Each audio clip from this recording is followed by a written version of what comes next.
ઓહો એટલે આટલો માલ બેઠો કે ભાંગી ગઈ ડાળ વજનના હિસાબે ભાંગી 1.5 મણ કેરી. આ બધી નીચે જમે નમી ગઈ ને જો ને આ બધી નીચે નમી ગયા કેરી અંદર જોવો તો કેટલી બધી કેરી લાગત માલ જ છે તો પછી માલ છે વજન થોડો મૂકે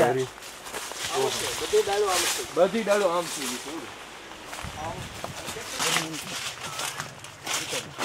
આમાં તો ગમે એ આંબામાં જોવો વિપુલભાઈ એક ની એક જ વાત ને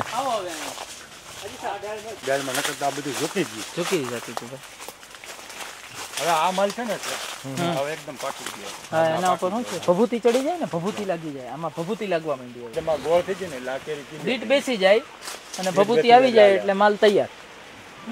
વિપુલભાઈ તમે એક વસ્તુ કહો કે આ આંબાની સ્ટોરી તમે જે મને વાત કરી હતી કે આ આંબામાં તમને એવું કઈ લાગતું જ નહોતું કે કાંઈ વળશે. હા આપણે જો ને પહેલી વાર આવ્યા ત્યારે આપણે એમ લાગતું હતું પારું પારું થઈ જાય કરું હા પણ એને એકદમ આપણે ઓલા દવા છાંટી પછી એકદમ સેટિંગ આવી ગયું એકદમ સેટ અને પછી કાંઈ હલ્યું જ નહીં હેલું જ નહીં. ખરો જ નહીં. ઓણની સાલમાં હવે મારે 800 રૂપિયાની ખાકડી વેચી ખાલી.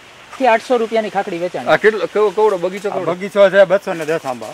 210 આંબામાંથી 800 રૂપિયાનો માલ વેચો. ખાકડી વેચી ખાલી. ખરો જ નહીં. ટકાટક ચોટેલા છે બાબુ હું તમને એ કહું છું કે આ ખેડૂત સુધી નથી પહોંચતું ને એ તમારી જવાબદારી છે. બધા ખેડૂતને આ જ રિઝલ્ટ આવી શકે છે બાબુ.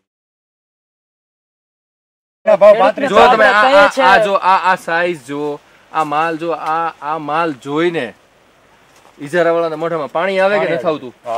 આવે છે ને પાણી? ઈજારાવાળાના મોઢામાં પાણી આવે જો બાપુ આ માલ જોઈને. ઈ નંગ કેટલા હશે? 500 ગ્રામ ઉપર હોય છે.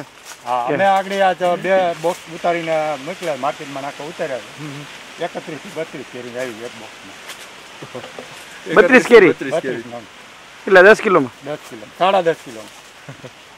3 નંગ ને થઈ ને 350 ગ્રામની એવરેજ થઈ અને બધે લાગઠ આજ માલ છે. હાલો